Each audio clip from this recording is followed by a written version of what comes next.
Ça tourne en boucle comme BFM, t'existes plus comme REM. Tout est en grève comme RER, ça capte partout comme France Inter. Faut pas croire tout ce qu'on dit à la télévision. Merci YouTube pour la liberté d'expression. C'est la vérité absolue, de l'info et de l'actu. Si t'as un doute sur le contenu, check les sources ou le nombre de vues. C'est la vérité absolue, de l'info et de l'actu. Si t'as un doute sur le contenu, check les sources ou le nombre de vues. Calme-toi Dimitri, la force tranquille, ça tape dans le mille. De midi à minuit, dégomme les mensonges comme des quilles. Depuis qu'il y a des séances publiques, je veux plus au cirque mais à l'hémicycle. Scandale politique et médiatique, pour rien rater il faut que tu cliques. Mec c'est Rémi, le meilleur du pire en ligne de mire. Aucun parti pris, que des avis bien réfléchis. J'ai encore bourré comme un Polac, donc je pensais voir Laurent Ournac. Je crois que je suis toujours à côté de la plaque, mais en politique je sais qui est le crack. Ouais je sais qui est le crack. Juste milieu. Je crois que je sais qui est le crack. Ça lit des kilomètres de presse pour faire un résumé express. Ça charbonne comme un chinois avec la qualité d'un bavarois. On sera en retraite après notre mort, on sera bouffé par l'inflation. Dans le doute je vais voter Voldemort pour les prochaines élections. Passe de la country à la drill sans transition. C'est pas une bonne idée de me confier cette mission. Si t'aimes pas, dégoûte pas les autres. C'est pas moi qui le dis, moi je suis le roi des pauvres. Pour réfléchir, j'ai qu'un euro, mais au moins je tomberai pas dans la fraude. Je le prononce Lichesmittel, comme Angela Merkel. Désolé, je fais ce que je peux, je trouve ma répartie chez Lidl. Des enquêtes exceptionnelles, pas de langue de bois et de l'humour. La revue c'est juste mensuel, les vidéos c'est juste tous les jours. Ouais, c'est juste tous les jours. Juste milieu. Regarde ça tous les jours. Juste milieu. Désolé pour mon manque de répartie. Je sais même pas ce que je débite. C'est dur la géopolitique. Ou un peu comme ma... République. Ma République, non? C'est dur la République quand même, non? Ouais? Non? Ah non, c'est mou, non? Ouais, les mecs se font chier, on dirait un peu. Ouais, c'est un peu mou. Enfin, ça dépend dans quel pays. Ouais. Bah, j'y connais pas grand chose, moi. Et c'est quoi une démocratie déjà?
Ça tourne en boucle comme BFM, t'existes plus comme REM. Tout est en grève comme RER, ça capte partout comme France Inter.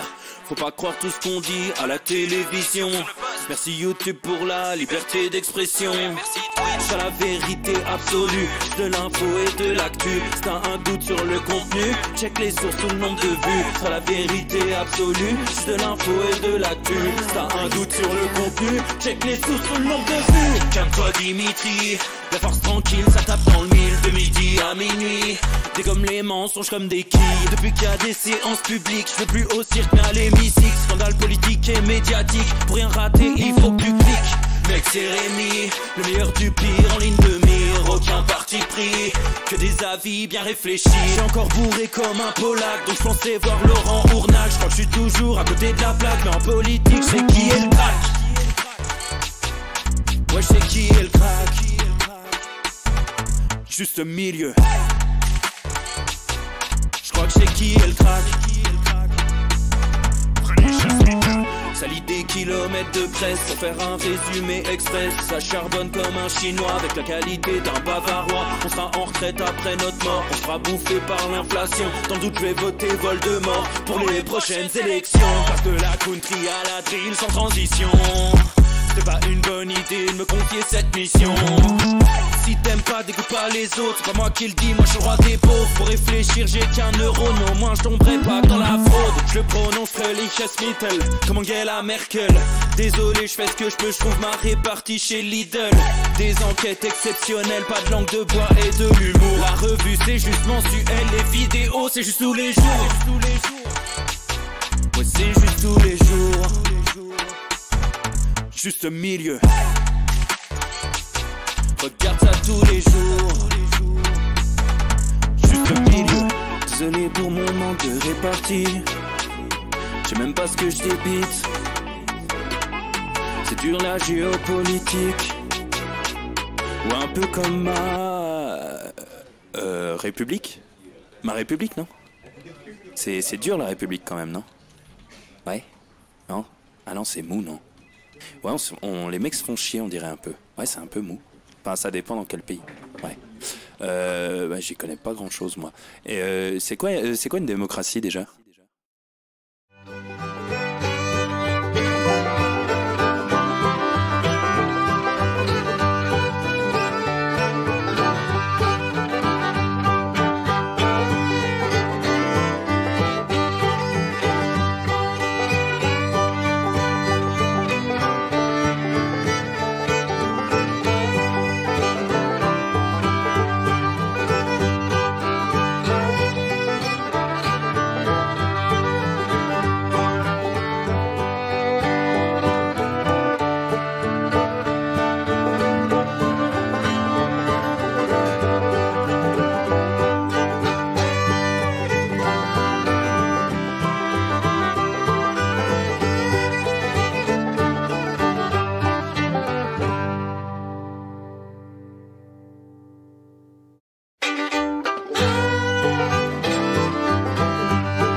Ça tourne en boucle comme BFM, t'existes plus comme REM. Tout est en grève comme RER, ça capte partout comme France Inter. Faut pas croire tout ce qu'on dit à la télévision. Merci YouTube pour la liberté d'expression. Sur la vérité absolue, de l'info et de l'actu. Si t'as un doute sur le contenu, check les sources sur le nombre de vues. Sur la vérité absolue, de l'info et de l'actu. Si t'as un doute sur le contenu, check les sources sur le nombre de vues. Calme-toi Dimitri, la force tranquille, ça tape dans le mille. De midi à minuit, t'es comme les mensonges comme des quilles. Depuis qu'il y a des séances publiques, je veux plus au cirque mais à l'hémicycle. Scandale politique et médiatique, pour rien rater il faut que tu cliques. Mec c'est Rémi, le meilleur du pire en ligne de mire. Aucun parti pris, que des avis bien réfléchis. J'ai encore bourré comme un Polac, donc je pensais voir Laurent Ournal. Je crois que je suis toujours à côté de la plaque, mais en politique c'est qui est le crack. Ouais je sais qui est le crack. Juste milieu. Je crois que je sais qui est le crack. Ça lit des kilomètres de presse pour faire un résumé express. Ça charbonne comme un chinois avec la qualité d'un bavarois. On sera en retraite après notre mort, on sera bouffé par l'inflation. Dans le doute je vais voter. Et bonjour à tous, messieurs, dames, bonjour, ça y est, c'est le retour et à la fois la fin de la semaine, le retour du Juste Bistrot, les copains, j'espère avec de la lumière, c'est mieux. Que vous allez bien, que la semaine a été bonne. Voilà, les copains, ça y est, on est vendredi. C'est le début du tournoi Destination 2024 à 21h. Que du plaisir. Que du plaisir aujourd'hui, les copains. Semaine extrêmement chargée. On ne s'est pas vu d'ailleurs hier et avant-hier. Ceci explique cela. Et aujourd'hui, ça y est. Aujourd'hui, ça y est, on est ensemble pendant 1 heure. Hein, je voulais annoncer dès lundi à 17h15, je plie les Gaules, direction le bistrot. Hein, qu'il n'y ait aucun suspense à ce sujet-là. Et je veux pas entendre des oui, Rémi, ça finit tôt aujourd'hui. C'est que vous connaissez pas la maison. C'est que vous voulez mon malheur, sinon. Donc voilà, les amis.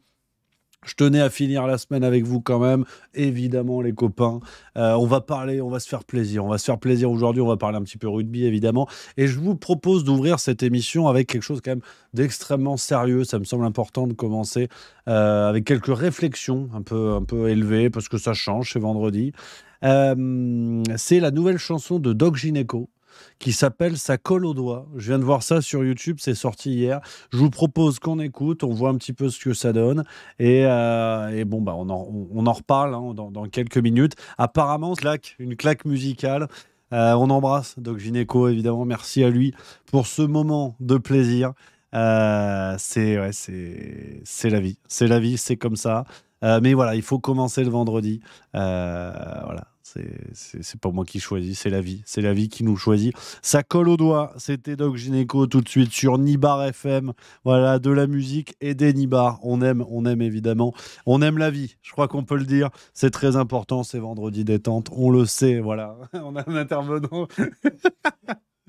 C'est que du plaisir, voilà, ça colle au doigt. Donc les amis, aujourd'hui, installez-vous confortablement, merci à Zabou 1961 qui vient de sub 22e mois, je fais la liste. Kali FR, sub 6e mois, merci beaucoup. Céphalopode 84, sub prime 17e mois. Isa Tricote 23e mois, là c'est complètement dingue. Shiraz 3005, 18e mois, merci beaucoup. Les copains, je crois que j'ai oublié personne, je crois qu'on est bon. Merci les amis, voilà, ça fait plaisir pour cette semaine folle. Je sais plus quoi vous dire. Je sais plus quoi vous dire, mais en même temps, je suis détendu à un niveau. Vous savez même pas avec qui j'étais cet après-midi. En interview, à discuter, à papoter, à tailler le bout de gras. Je vous le dis, ça sortira vendredi prochain. J'étais avec l'inénarrable Louis Fouché. Voilà. Et je suis content comme tout pour un nouvel épisode de Ça discute avec. Et il est génial. Voilà, je le dis en toute subjectivité journalistique. Il est génial. Donc voilà, on s'est régalé. Ça sortira vendredi prochain à 18h. Ce sera disponible déjà lundi pour les abonnés à la boîte noire. C'est le petit bonus en plus du reste. Voilà, ça fait plaisir. Ça mange pas de pain. Bah oui, quand même. Faut se faire plaisir dans la vie. Sinon, c'est pas rigolo. Donc voilà. Voilà un petit peu les copains. Alors, on prend les messages du chat, on papote un petit peu. Mon Babcop 5 que j'embrasse qui dit c'est la deuxième fois, oui, c'est la deuxième fois que Louis nous fait l'amitié de venir sur Juste Milieu, donc ça fait plaisir. On a quoi d'autre? On a Kigali66 qui je ne réagirai pas à ton histoire de maillot de l'Afrique du Sud, tu t'en doutes, qui nous dit les agriculteurs se sont fait baiser par la FNSEA. Alors, oui, honnêtement, je ne voulais pas vous parler des agriculteurs aujourd'hui. Bien sûr, on réitère notre soutien et que tout cela continue pour aller de l'avant, évidemment. Mais on en a beaucoup parlé cette semaine et pour l'instant, on voit toute la supercherie médiatique à l'œuvre où ils essaient encore de faire croire que le mouvement est terminé parce que 3 guignols d'un syndicat qui ne représente bientôt plus que lui-même ont décidé que c'était terminé. Et donc les médias se jettent à bras raccourcis dessus. C'est exactement comme quand Jérôme Bale était allé voir Gabriel Attal et les médias ont dit ça y est, c'est fini. Bon, ben, résultat, derrière, c'était n'importe quoi. C'était la zizanie. Donc ça reprend de plus belle. Donc soyons clairs, voilà, il faut être tout à fait au fait des choses. Donc on réitère le soutien à nos amis agriculteurs, pourvu que ça dure, la belle aventure. Ça c'est Patrick Sébastien. Et on va voir, on en reparlera bien évidemment la semaine prochaine, vous en doutez. Les blocages persistent et à raison, avec en plus d'ailleurs cette histoire, mais à se taper la tête par terre d'Emmanuel Macron, qui a clairement menti, concernant l'accord avec le Mercosur. Hein, il a dit que c'était terminé. Bon, mais résultat, du côté de l'Union européenne, ils ont dit non, Hein? Comment ça, c'est terminé? Parce que nous, on n'était pas au courant. Nous, on allait signer. Donc voilà, c'est de la cagolerie pur jus, mais ça fait plaisir. Ça fait toujours plaisir. Donc voilà. Il y a Fixoulab qui nous dit, c'est vrai que c'est un sujet qui revient en ce moment, alors qui n'est pas forcément original, mais c'est important d'en parler. Tu as parlé des données de santé chez Microsoft. Alors complètement d'accord, mais ça, pour le coup, c'est un serpent de mer qui sort aujourd'hui. Il n'y a aucune nouveauté là-dedans. On sait depuis des années que beaucoup de données dites sensibles, donc en l'occurrence la santé, mais pas seulement. Prenez par exemple les données des services secrets, de ce genre de choses, ne sont pas nécessairement stockées sur des serveurs français, enfin européens, encore moins français, et que beaucoup transitent par des serveurs américains, que ce soit Amazon, que ce soit Microsoft et tout ça. Donc on a des accords qui ne font qu'accélérer ce mouvement-là, si vous voulez, de perte de souverainisme terrible, mais il y a malheureusement rien de très original là-dedans. Mais voilà, complètement d'accord, c'est important d'en papoter et de mettre ça en avant, les copains. Donc voilà sur cette info qui ressort aujourd'hui, mais voilà, dites-vous bien que ça ne date pas d'hier. Voilà. Et je le dis avec aisance, une fois de plus. C'est vrai, alors je vois dans le chat, les amis, vous inquiétez pas, la vidéo de Joanne Chapoutot que je voulais vous montrer concernant le nazisme, on se fera ça la semaine prochaine. C'est dans mon script, on va en parler, vous inquiétez pas. Aujourd'hui, on va être un peu détente, on va regarder des trucs un petit peu sympas. Voilà, oui, vous inquiétez pas, mon Gaëtan Seguin 38, je vous le montrerai lundi ou mardi, cette vidéo-là. On va voir. Ce sera semaine pro en tout cas. Vous inquiétez pas les copains. Non, le sujet du jour que je voulais évoquer avec vous, on parlera un petit peu rugby tout à l'heure évidemment parce qu'on est là pour ça. Je voulais vous en parler parce qu'il y a un truc qui commence à m'énerver. On va y aller plein gaz. Alors forcément cette semaine ça s'est accéléré, en ce moment ça s'accélère, mais c'est cette vague assez étonnante de souverainisme qui est en train, ça y est, de pointer le bout de son pif.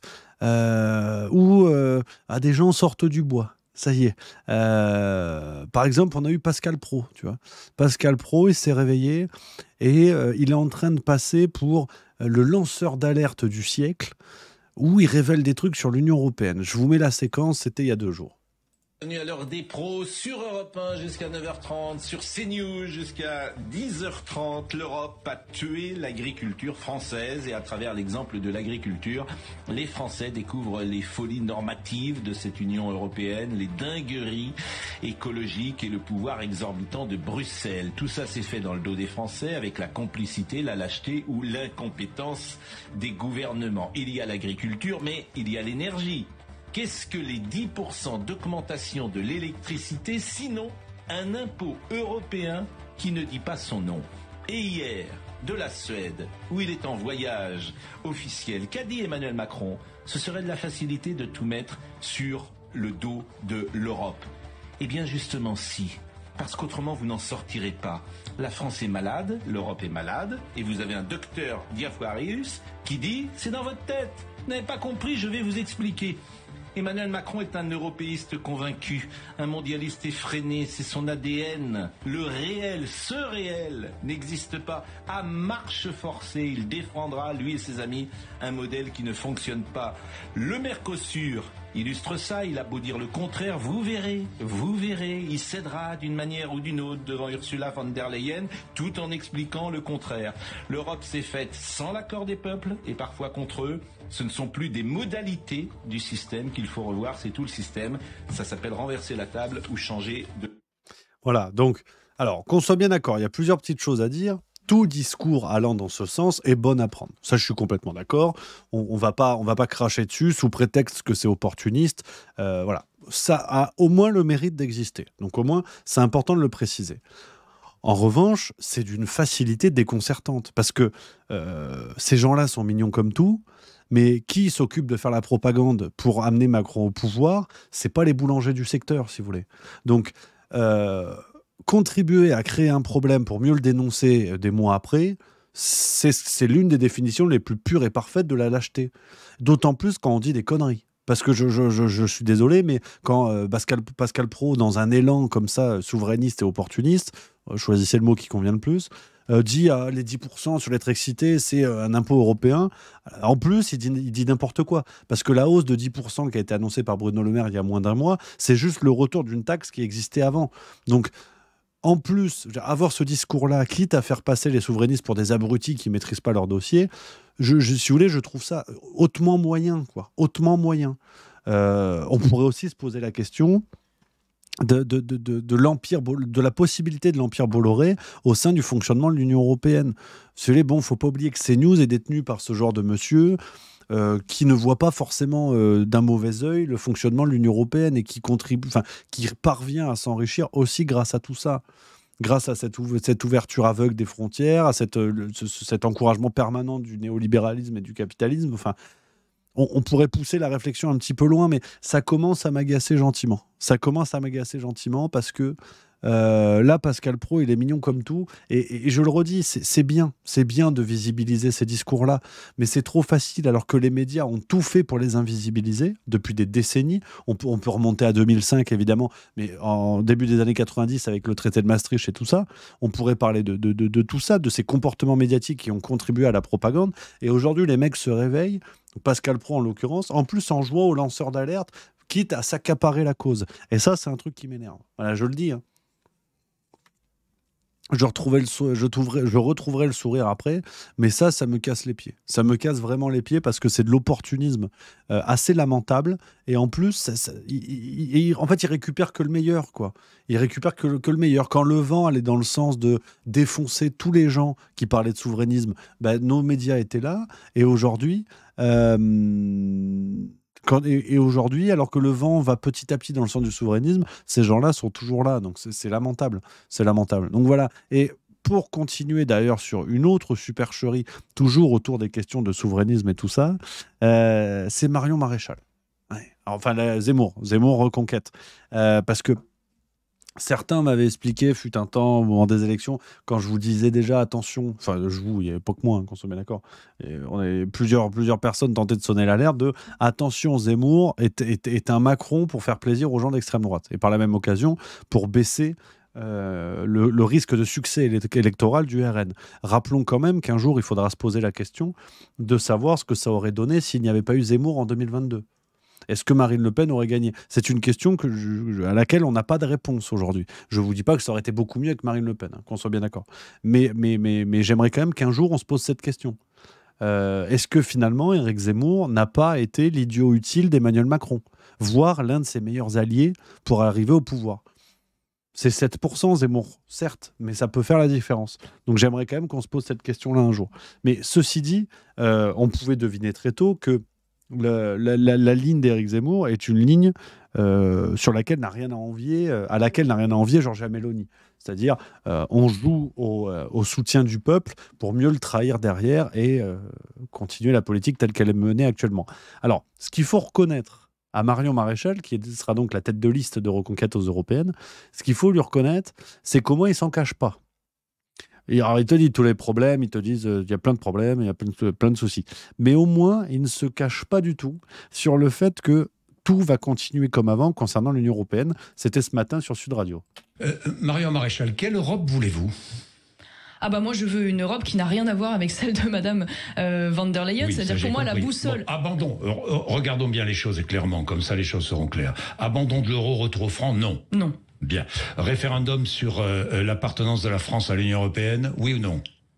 Non, là, à l'heure actuelle, ça ne se justifie pas. Pas de sauf, référendum. Je vais vous dire là-dessus, moi, j'ai pas de tabou. Je considère qu'aujourd'hui, pour plein de raisons, on n'aura pas le temps, je pense, d'en parler ce matin, mais je crains qu'une sortie sèche aujourd'hui de la France de l'Union européenne se paierait probablement plus durement. Moi, ce que je veux, avant d'envisager cette hypothèse, c'est que d'abord, on se donne les moyens de changer l'Union européenne actuelle. Et on a, pour la première fois aux prochaines élections, la possibilité de pouvoir changer la majorité. C'est pas moi qui le dis, c'est tous les sondages qui le prouvent.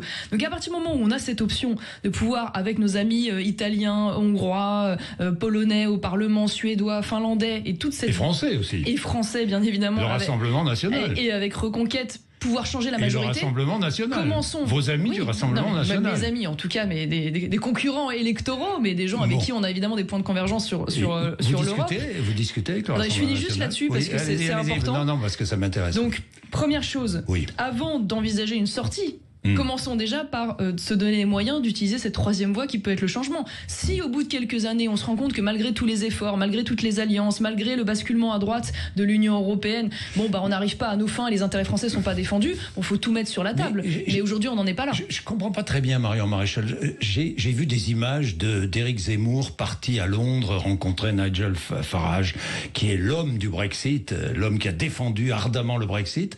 Il ne tarissait pas d'éloges sur Farage. Je comprends pas très bien. Vous n'êtes pas dans un Frexit, vous, pas du tout. Non, mais je pense qu'il Parce que le Brexit, c'est une catastrophe, vous avez vu. C'est le naufrage de la Grande-Bretagne, c'est pas moi qui le dis, c'est Nicolas Bavrez. C'est pas dit que ce soit lié d'ailleurs qu'au Brexit et à la sortie de l'Union européenne. Je pense qu'il y a d'autres choix politiques et puis l'insularité de l'Angleterre. Même pour l'immigration, fait qu'il y a des choses particulières. Mais même pour l'immigration. Mais là où vous avez raison, Monsieur Bourdin, et je vous suis à 100%, c'est qu'il doit y avoir une réponse européenne pour certains sujets, mais elle ne dispense pas d'une réponse nationale. Et que notamment sur l'immigration, la réponse, elle est d'abord nationale, en complément, elle est européenne. Et d'ailleurs, la censure du Conseil constitutionnel sur la loi immigration est bien la démonstration qu'on a d'abord un problème à régler sur le sol français avant d'aller chercher aussi une solution européenne. C'est du génie, c'est lui l'essentiel de foutage de gueule concernant le souverainisme. D'un côté du ring, vous avez Jean-Jacques Bourdin, alors même surnommé plutôt Jean-Jacques Gourdin, quand on voit les histoires qu'il a derrière lui, mais c'est un autre sujet. Vous avez quand même le gars qui te dit, le Brexit, c'était quand même de la merde. C'est pas moi qui le dis, c'est Nicolas Bavrez. Ah bah si c'est Nicolas Bavrez, alors ça va. On le sait, quelqu'un qui est quand même totalement objectif sur le Brexit, et ce, depuis le 7e siècle. Donc je veux dire, c'est très important. Et de l'autre côté, tu as Marion Maréchal avec un discours d'une fragilité qui ferait passer Stephen Hawking pour une première ligne de rugby. Elle te dit, là par contre, c'est vrai que l'Union européenne, ça casse les couilles, mais on va tout changer de l'intérieur avec nos potes d'extrême droite. Donc c'est-à-dire que on peut le traduire autrement. Tu es dans une prison, d'accord ? Il y a des barreaux, il y a tout ce que tu veux. Tu dis, la prison, c'est pas ouf. C'est pas dingue. C'est pas dingo. On préférait être dehors. D'ailleurs, on kiffe Nigel Farage qui a permis à ses potes à lui d'être dehors. Enfin, c'est quand même stylé. Mais on va rester dans la prison. Mais comme on est entre potes, ça va. Ça va. On va changer de l'intérieur. On va foutre des posters, un petit tapis, du savon. C'est quoi ce raisonnement ? Qui peut encore sérieusement croire à on va changer l'Europe de l'intérieur ? Qui peut croire ça ? Quand on connaît le poids réel des députés européens, qui peut croire à ça ? On rappelle quand même que au sein de l'Union européenne, vous avez des types qui ont la fameuse Eva Kaili, rappelez-vous cette affaire au milieu de l'année, on retrouve de l'argent dans des sacs de sport chez elle, il est démontré qu'il y a des faits de corruption avec le Qatar. Ça va. Et donc, au-delà même des questions du souverainisme, si vous voulez, il faut être conscient que accepter de rester dans l'Union européenne, mais avant même de dire on va être entre potes pour changer les choses, c'est accepter d'y être en l'état actuel aujourd'hui, c'est être complice d'un niveau de corruption rarement atteint. Regardez ce qu'a sorti Le Monde aujourd'hui. Donc c'est aussi ça, si vous voulez. On parle du souverainisme, mais il n'y a pas que ça. Regardez, article du Monde, sorti aujourd'hui.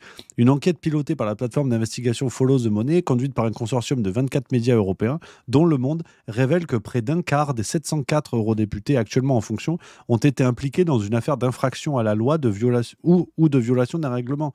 On parle de corruption, de fraude et de harcèlement. Regardez, c'est Le Monde qui vous parle de ça aujourd'hui. Enfin, il faut être sérieux, donc...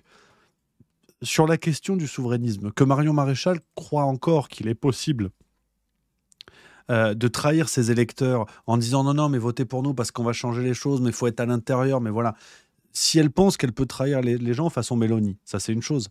Mais il y a aussi ce qu'est l'Union européenne en l'état. Avant même de parler des questions de souverainisme, en l'état, c'est une entreprise de corruption à ciel ouvert, qui vient pervertir tous les gens qui mettent le doigt dedans. Et soit vous êtes coupable, soit vous êtes complice. Quand vous avez Le Monde qui vous explique, un quart des députés, il faut se rendre compte, c'est énorme. Vous êtes coupable ou complice, point. Donc, vouloir aller dans l'Union européenne pour changer les choses de l'intérieur, mais c'est lamentable. Mais il faut au moins reconnaître ce mérite à Marion Maréchal et Reconquête, c'est qu'ils ne mentent pas à leurs électeurs sur le fait de bon, on va faire semblant, mais ça sera pas comme les autres. Donc, ce sera comme les autres, pardon. Donc au bout d'un moment, on n'est pas sérieux. Et je rejoins ce que dit Bayard92 dans le chat. Hein, ça m'énerve quand on dit que le Brexit est un fiasco. Si on ne change pas les élites, alors les mêmes politiques sont menées avec la même réussite qu'avant, la panade. Je suis complètement d'accord. Complètement d'accord avec toi. C'est-à-dire que au bout d'un moment, il faut accepter cette idée que ce qu'on nous dit sur le Brexit est un mensonge.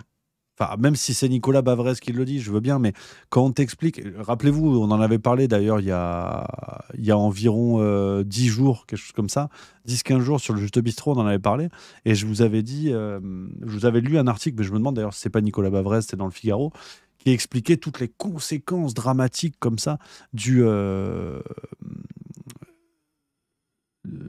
Brexit.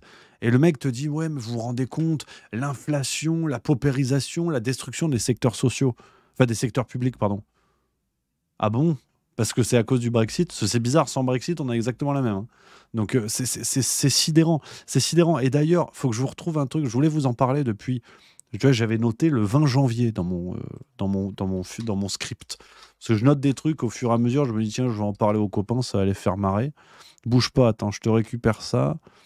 Ouais, dans le Figaro du 20 janvier, tant qu'on est dans le thème du Brexit, il y avait eu un avis, enfin une chronique publiée par un type et qui donnait, je trouve, un des rares avis cohérents qu'on peut avoir sur le Brexit. Je ne dis pas vrai ou faux, hein, qu'on soit bien d'accord, mais au moins cohérent. Je vais vous retrouver ça, je vais vous le lire, les amis. Bougez pas. Tant qu'on parle de ça, pour bien comprendre à quel point le discours qui tente à faire croire que le Brexit, c'est une catastrophe, on prend les gens pour des belettes. Alors attends, page 16. Regarde, j'arrive. Tac, ça c'est 22. Automatiquement, c'est pas ça. 18, 16. Voilà. Voilà, regarde. Pam, je vais te diffuser ce que je vois à mon écran. Comme ça va être gagné. Ça va être gagnant, regarde. Lecture. Non mais t'en vas pas, ça va être rigolo. Bougez pas, voilà. Paf. Voilà. Le Brexit n'est pas un naufrage, mais une opportunité manquée par le Royaume-Uni. Pour le Royaume-Uni. C'est François-Joseph Chichan qui a écrit ça. Ou Chichan, je ne sais pas comment on dit.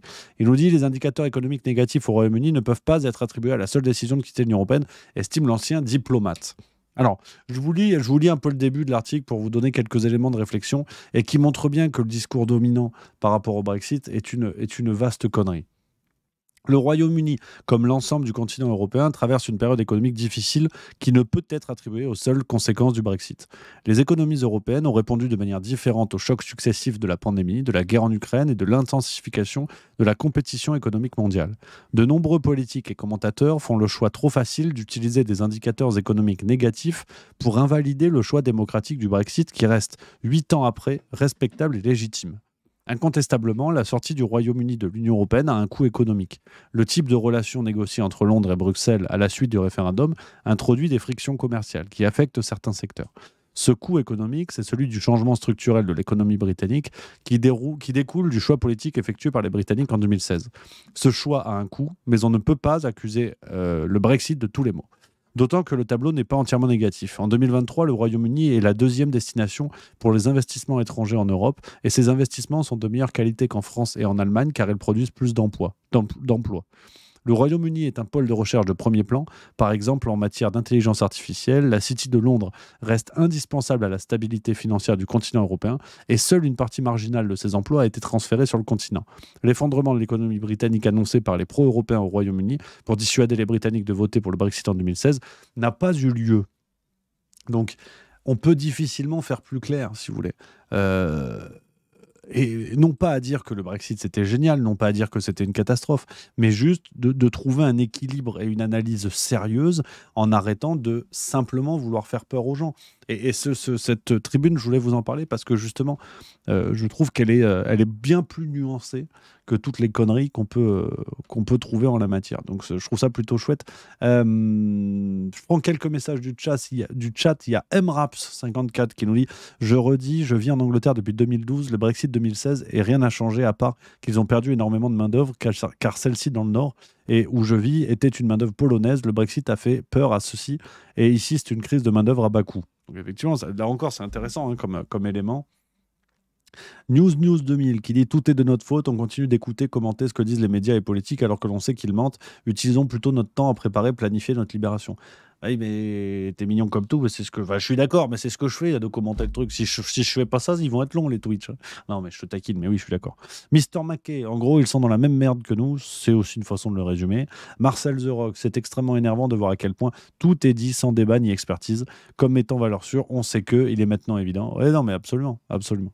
Et Sandu 83 qui dit donc Asselineau. Mais Asselineau, c'est pareil, je vous le redis. Et d'ailleurs, il n'est pas impossible qu'on le reçoive à nouveau sur Juste Milieu sous peu. Mais moi, si vous voulez, Asselineau, Philippot, qui vous voulez.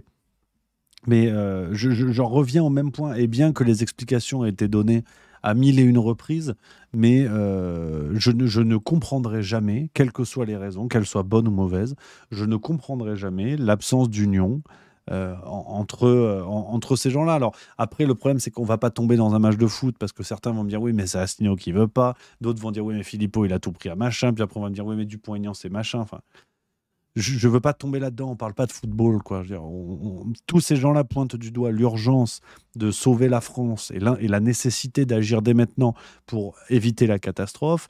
Et quelles que soient les raisons, aucune ne sera supérieure à l'intérêt de la France. Vous pouvez m'expliquer tout ce que vous voulez. Aucune raison ne sera aussi forte que l'importance de réagir et de sauver le pays. Donc, au bout d'un moment, ça me casse un peu les pieds. Et pour oser la critique, et d'ailleurs, j'aurais à cœur de lui poser la question et d'en parler avec lui, mais François Asselineau est fort sympathique et porte un projet, peut-être en étant le premier. Comme je vous dis, je ne veux pas tomber là-dedans. Je n'ai pas les tenants, les aboutissants. Puis à la limite, je m'en fous, honnêtement. Mais le problème, c'est il y a qui derrière lui ? Il y a qui derrière lui ? Qui peut prendre le relais ? Il est entouré par qui ? François Asselineau, je veux bien, mais qui autour de lui ? Si seul François Asselineau est celui qui est capable intellectuellement de maintenir le mouvement et de succéder à François Asselineau, ça va être compliqué. Ça va être vraiment compliqué. Donc moi, je veux bien lui reconnaître tous les mérites du monde, mais personne n'est immortel. Même avec les meilleures idées, même avec les meilleures convictions. Donc au bout d'un moment, moi, ça m'enquiquine parce que c'est pas possible, si vous voulez, de reprocher au système actuel, qu'il soit incarné par Macron ou par d'autres précédemment, de dire oui, mais de toute façon, c'est la même caste qui se protège, qui refuse d'ouvrir les portes et compagnie, pour, d'une certaine manière, dupliquer ce système. Je ne compare pas Emmanuel Macron à Asselineau, qu'on soit bien d'accord.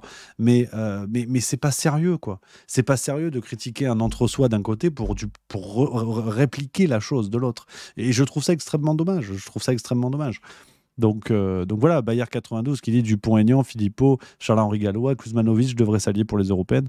Je suis d'accord, mais je le regrette profondément. Au-delà des guerres de clochers que je respecte, où chacun fait ce qu'il veut, je trouve ça vraiment dommage. Seb 76600 dit Rémi, renseigne-toi mieux. Alors déjà, j'adore les injonctions comme ça, c'est toujours un plaisir. Philippot a été propulsé par SS News, c'est marrant ça, comme Zemmour. Ouais. Pourquoi ? Comment ? Est-ce que tu peux nous en dire un petit peu plus, que tu nous renseignes de ta lumière, cher ami ? Qui dit regarde la charte de l'UPR, Rémi, tu me déçois fortement. Il t'en faut pas beaucoup, mon grand. Hein. On a aussi droit de papoter, d'expliquer les choses, de nuancer. Tu vois, c'est typiquement à cause de ce genre de message. Je comprends ton point de vue, je le respecte, hein, mais que tout ça est en train de tourner à la guerre de club de foot, quoi. Et que ça perd tout intérêt réel. Tu regardes la charte de l'UPR. Explique-moi, cher ami. Tu veux dire quoi par là ? Tomic 302 qui dit pour moi, il devrait clairement afficher que c'est une alliance plutôt que se ranger derrière un de ces groupes. Un des groupes, ouais, je suis bien d'accord aussi. MRAP 54, je vous invite à regarder l'histoire anglaise. L'Angleterre n'a réellement jamais été dans l'Europe factuellement. Avant le Brexit, ils ont toujours refusé les traités européens, suivant l'angle américain. Ça, complètement d'accord. Comment ça ? Je suis complètement d'accord. Intuma qui dit en refusant de s'allier, Asselineau joue le jeu des mondialistes. Alors pour le coup, ce serait peut-être l'autre extrême. Je partagerai pas forcément ton point de vue aussi, mais pourquoi pas. C'est intéressant de voir hein, les avis différents. Alors Kigali 66, c'est une bonne question. J'ai une question technique. Est-ce que la France aurait le droit de faire un référendum pour la sortie de l'Union européenne ? Pour être très honnête, je pense que oui, mais je ne vous confirmerai rien. En fait, je ne vois pas ce qui l'empêcherait, à part l'argument monétaire de l'UE qui pourrait dire on arrête de vous filer du pognon si vous avez des comportements qui ne nous vont pas. Ils l'ont déjà fait, ils sont capables de le refaire. Mais oui, non, effectivement, c'est une bonne question. Il faudrait demander à des spécialistes. Je pense à Clara Heger, par exemple, et Raoul Maniberton. Je le reçois bientôt, d'ailleurs, donc je lui poserai la question. Évidemment. Donc voilà, mais je trouve ça chouette, moi, les amis. Moi, j'aime bien quand on papote comme ça. Et même si on n'est pas d'accord, c'est le but du jeu. Bah oui. On est là, on est détendu. C'est important. Pas commencer à s'enquiquiner tout seul. On papote pour ça. On y va mollo, putain. On rigole, merde. On est copains, quoi. Donc voilà. Alors, mon Seb 76 600, il est pas content parce qu'on parle d'Asselineau. Tu mélanges tout, c'est vraiment dommage. Mister Asselineau, Monsieur Asselineau ne va pas s'allier avec des traîtres ou des girouettes. Rémi, tu veux t'allier avec des gens que tu ne fais pas confiance. Mais si tu veux, je viens de l'expliquer, camarade. Donc, je n'enlève rien à cette argumentation-là de dire les autres sont des opportunistes, sont des girouettes. Je n'enlève pas ça. Si tu veux. Je n'ai pas la prétention de faire changer les gens d'avis. Mais juste, un jour, il faudra m'expliquer comment on peut dire la France va mourir et « Ah ben non, désolé, mais je ne vais pas m'allier avec machin parce qu'il a trahi ». François Asselineau parle souvent de De Gaulle. Il y avait qui dans le gouvernement de De Gaulle au lendemain de la Seconde Guerre mondiale ? Il n'y avait pas que ses meilleurs copains. Il y avait aussi des gens qui avaient, pour certains, étaient pas très loin du tout de trahir, tu vois, voire avaient trahi. Donc, au bout d'un moment, c'est bien de se targuer, de se vanter d'être dans la ligne de Gaulle en permanence, mais il faut aussi l'assumer. Moi, ça m'énerve, je le comprends pas. Voilà, absolument, il y a Charles Marx 331, c'est ce que je pointe du doigt. De Gaulle discutait avec les communistes à la fin de la Seconde Guerre mondiale. Pourtant, bon, les communistes, tu vois, au début, ils n'avaient pas un gros problème avec les nazis, quoi. Donc, faut être quand même sérieux. Faut être sérieux avec ça. Et je suis d'accord avec Tomic 302 qui dit s'allier ne veut pas dire faire confiance et encore moins pour une durée indéterminée. Absolument. Moi, ça, au bout d'un moment, ça m'énerve. On va attendre combien de temps ? On va attendre que les gens mangent leur caca dans la rue pour dire bon, effectivement, Asselineau et Philippot, faudrait peut-être qu'ils fassent quelque chose. Bah oui, évidemment, tu vois. Enfin, ça me rend dingue. Seb 76 600 qui dit Rémi, tu ne vas pas t'allier avec des gens qui peuvent te porter un coup de couteau dans le dos ou qui peut être un infiltré des USA. Mais si ça te fait plaisir, rassure-toi. Tu peux me répéter l'argument 14 fois dans les sens que tu veux. Il n'y a aucun problème. J'essaie pas de te faire changer d'avis. Mais au bout d'un moment, quand vous êtes convaincu que seul Asselineau peut avoir raison, vous faites partie du problème. Que vous le vouliez ou non. Parce que, en attendant, c'est de la logique. Le fait qu'il puisse y avoir une trahison derrière en cas d'alliance, ça, c'est de l'hypothétique. Le fait que sans alliance, on va dans la merde, on va dans le mur, ça, on en est certain. Donc, moi, je préfère le réel. Je préfère la certitude d'essayer de changer les choses que la potentialité d'une trahison. C'est tout. Donc au bout d'un moment, arrêtez de vous rassurer. Les pro-Asselineau, vraiment, le côté hooligan des Asselineau, je le respecte et politiquement, je partage la ligne. Donc si tu veux, j'ai surtout pas envie s'il y a des gens que j'ai pas envie de critiquer, c'est les pro-Asselineau, absolument. Mais au bout d'un moment, arrêtez de vous cacher à penser que là, vous êtes derrière McGregor et qu'il peut battre tous les meilleurs joueurs. On en a marre, franchement. Alors je prends tes messages, mon Seb, c'est un débat intéressant qui dit non, Rémi, les seuls qui ont raison sont ceux qui ont compris qui étaient les ennemis. Mais si tu veux, frérot, et vous allez être 14, parce que malheureusement, Asselineau, le plus tard possible, on l'espère évidemment, mais le jour où il va quitter ce monde, vous allez faire quoi en fait ? Vous allez vivre avec un tableau d'Asselineau dans la rue en disant « Mon Dieu, qu'il était bon ». Faut penser à la succession un jour. Et ça, vous allez dans le mur. Et vous allez dans le... Et puis, pour moi, vous faites partie du problème.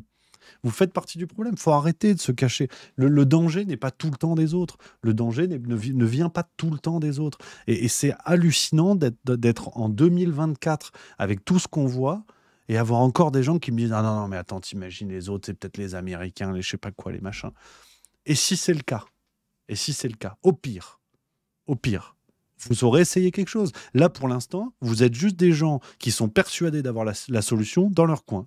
Ça sert à bubule. Ce que vous proposez. Politiquement, c'est zéro. Donc, ça me... Je trouve ça dommage, Et je le redis, mon Seb, hein, je le dis parce que je suis convaincu de ces idées politiques-là et de leur nécessité, de leur urgente nécessité. Mais là, je veux dire, je prends c'est un exemple à la con, mais... Alors attends, il y a mon Seb qui répond, mais ça n'a rien à voir avec Asselineau. Rémi, au niveau politique, je trouve que M. Asselineau est la solution, mais la solution doit venir d'une majorité du peuple. Mais qui a envie de voter pour un mec qui ne regarde que son nombril? Évidemment qu'elle ne viendra pas avec vous, la solution. Ne retourne pas le problème dans tous les sens. Pour une fois, vous savez que c'est pas le genre de la maison, mais je pense avoir raison quand je vous dis ça. Celle-là, je vous la sors pas tous les jours. Mais c'est de la pure logique. Tu peux pas... Enfin, quand tu as un incendie dans la baraque d'à côté, tu dis pas « Oh putain, l'incendie, ça brûle. Moi, je m'en fous, j'ai l'eau courante. Le voisin, il va se faire enculer. » Tu peux pas faire ça. Sinon, c'est toi qui crame à un moment donné. Tu peux pas. Donc, c'est de la logique pure, ce que je vous dis. Je parle même pas de conviction politique. Peut-être que tu as raison et que Philippot est programmé par le même MK Ultra et la CIA et j'en sais rien, et tout ce que tu veux. J'ai pas de problème. Non, mais voilà...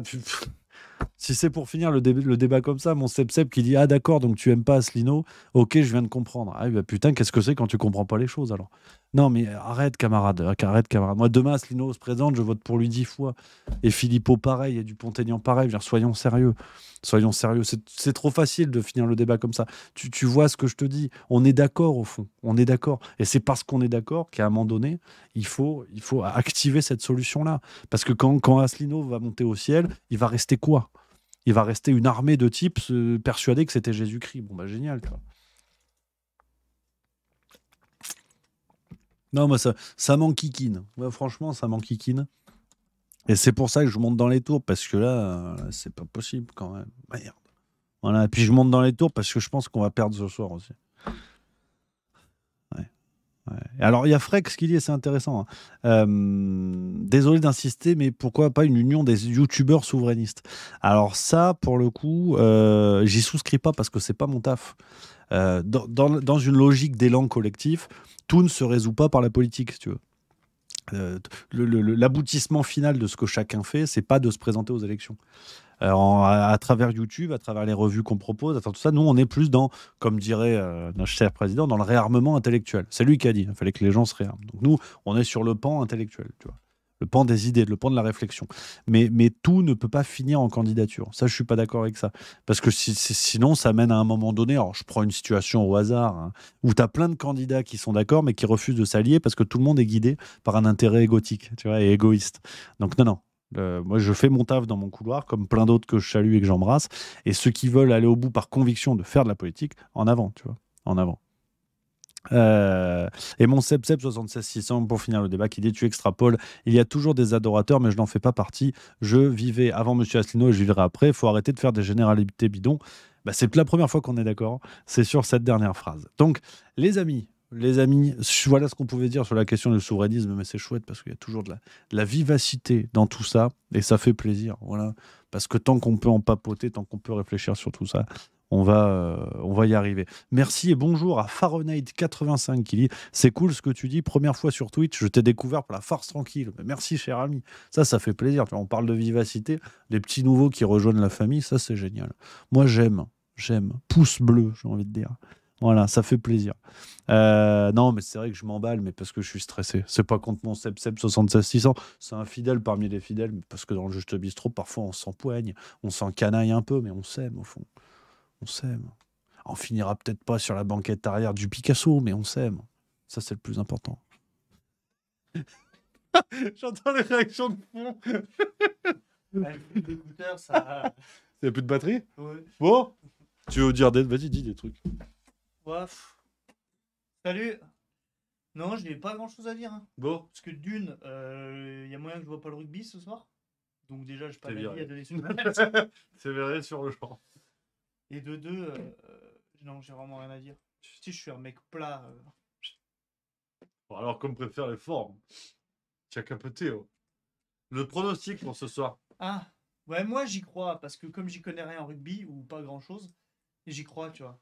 Tu nous donnes un score, parce que moi j'en ai marre qu'on se fout de la gueule de Rémi sur les scores. Ça va être serré. 21-17 pour la France. 21-17. Il l'a dit, vous voilà. Le notez, lundi, on veut le retour. Celui qui a le plus gagné. 21-17 pour la France. Toi, t'as dit quoi, toi? Ne se prononce pas. De toute façon, si j'ai dit l'inverse de toi, j'ai forcément gagné. Ça, c'est possible. Mais non, mais je suis une pute. Je pense qu'on va se faire dérouiller. Moi. Alors, on va, sans transition, on va dans le rugby. Hein. France-Irlande ce soir, ouverture du 6 Nations, les amis. Je pense qu'on va se faire déchirer. Mais je pense qu'on va prendre un 41-10. Mais on va se faire déboîter.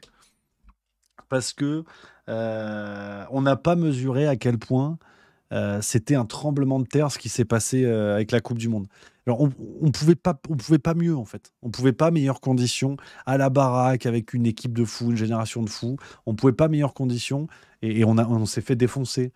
Et je crois qu'on n'est pas conscient de l'impact que ça a et on va le voir ce soir quoi. Et je n'y crois, mais pas du tout. Alors j'espère vraiment me tromper, mais puis ça, à mon avis, c'est pas compliqué. Mais je le sens, mais pas du tout, quoi. Et l'histoire serait belle si on prend 49-3. Ça, ce serait même très drôle. Mais non, j'espère vraiment me planter, mais je le sens pas. Je le sens pas. Puis la cagolerie d'Antoine Dupont d'aller jouer en rugby à 7, ça m'énerve. Je vous le dis aussi. Dites-moi ce que vous en pensez, d'ailleurs, les amis, dans le chat, mais je trouve que c'est une cagolerie sans nom. Alors, on n'en a rien à branler. Qu'est-ce que tu vas faire et prendre la place des types comme ça qui peuvent très bien briller sans toi, t'as pas besoin. Ça m'énerve.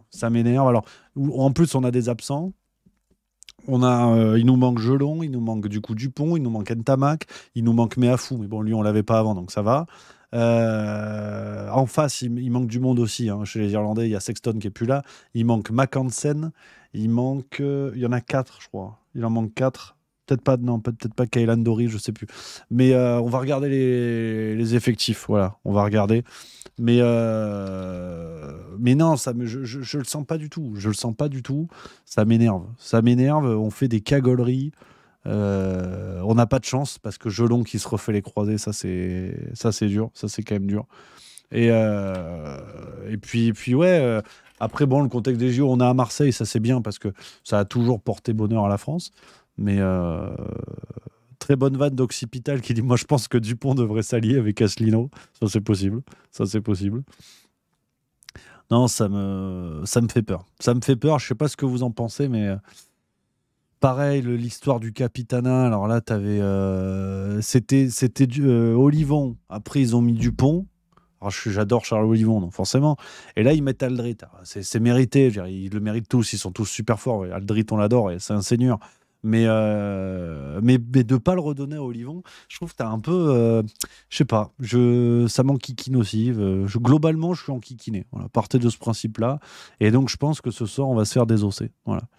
Et 43-10. Voilà. Je vous l'ai dit, 43-10. Donc, ce qui veut dire qu'on va peut-être gagner 120-6. Mais je le sens pas. Dites-moi dans le chat ce que vous en pensez, vous les copains, vos pronostics pour ce match. Attends, je vais essayer de trouver l'équipe du jour pour vous filer les compositions. Pourquoi il n'y a pas? Mais c'est pas vrai, c'est une mascarade. Is it masquerade? Voilà, bouge pas, j'arrive. Alors, on va torcher les Irlandais pour News 2000. Ça, c'est bien. C'est qu'un match, on va pas mourir. Ça, c'est vrai. Mais enfin, on en reparlera après le bistrot quand même. Le match ne nous fera rien. Le bar, ça, c'est quand même moins certain. Même si j'arrive avec des intentions faibles. On va pas se mentir non plus. Alors attendez, bougez pas, je vais vous montrer les compos. Branlé pour la France, nous dit Philanthrope. 31-30 pour News 2000. Ah oui, on va les torcher, effectivement. Ouais, mais tu vois, Occipital donne l'argument, mais je suis pas d'accord avec celui-là de... après, on a la Coupe du Monde à travers de la gorge, donc on fera peut-être en sorte de nous venger. Mais les Irlandais aussi. Enfin... En fait, oui, je suis d'accord, mais les Irlandais, ils n'étaient pas à la maison, tu vois. Nous, c'était parfait, on devait tout avoir. On ne pouvait pas la perdre. Et donc, je crois que ça nous a défoncé. C'est ce qui me fait peur. Et donc, tu vois, la compo, je vais vous la donner tout de suite. 83-8 pour Gaëtan Seguin. Voilà, la compo, elle est là. Donc, les Irlandais, Porter, Sheehan, Furlong. Première ligne, c'est très fort. Les mêlées, ça va être extraordinaire. Les duels de mêlées, les 2 premières lignes sont monstrueuses. McCarthy, Bern, voilà, c'est ça, c'est leur 4 qui manque. Ils ont leur 4 qui est pété, je crois. Je sais plus lequel c'est, mais lui, pareil, le McCarthy, on le connaît pas. Troisième ligne, Peter Romani, Kylan Doris, Van der Fleer, ancien meilleur joueur du monde, donc pareil, ça c'est très fort. Gibson Park Rowley, donc on n'a plus de Sexton, on a réussi à s'en débarrasser. Lowe et Nash sur les ailes, donc Nash qui remplace McCansen. Bundiaki, pareil, c'est l'équivalent d'un tractopelle. Et Henshaw derrière Keenan en 15. Donc c'est très fort. C'est très fort sur le banc, pareil, c'est costaud ce qui arrive avec Ryan, Bird, Conan, Murray et compagnie. Donc voilà, c'est l'Irlande, il leur manque un petit peu de monde, mais ça reste monstrueux. Nous, de notre côté, c'est la première ligne, pareil, c'est de la démolition. Antonio Movaca, Baye. Voilà. Les mêlées vont être folles. Hein. Je pense que c'est le gros enjeu de ce match. Willem C. Gabriag en deuxième ligne. Alors, Paul Gabriag, c'est la surprise. Monstrueux avec le Stade français ces derniers mois. Et donc, c'est la surprise qui arrive en 4 et qui nous remplace. Que je vous dise pas de conneries. Ben, il nous remplace Gelon, évidemment. Je crois que c'est ça. Ouais, il nous remplace Gelon. Est-ce qu'on peut me dire? Et Willem C en 5 qui reprend Meafou. Moi, je suis content de retrouver Willem C parce que c'est un vrai soldat. À mon avis, au Moyen-Âge, ils étaient tous comme lui. Et donc, c'est du costaud. Troisième ligne, le grand Charles Olivon. Aldrit Cross. Donc, pareil, ça, c'est très, très fort. Et Jalibert Lucu à la charnière. Pono Moefana sur les ailes. Donc, Moefana, c'est plus de densité physique. Hein. Ça va vite, attention.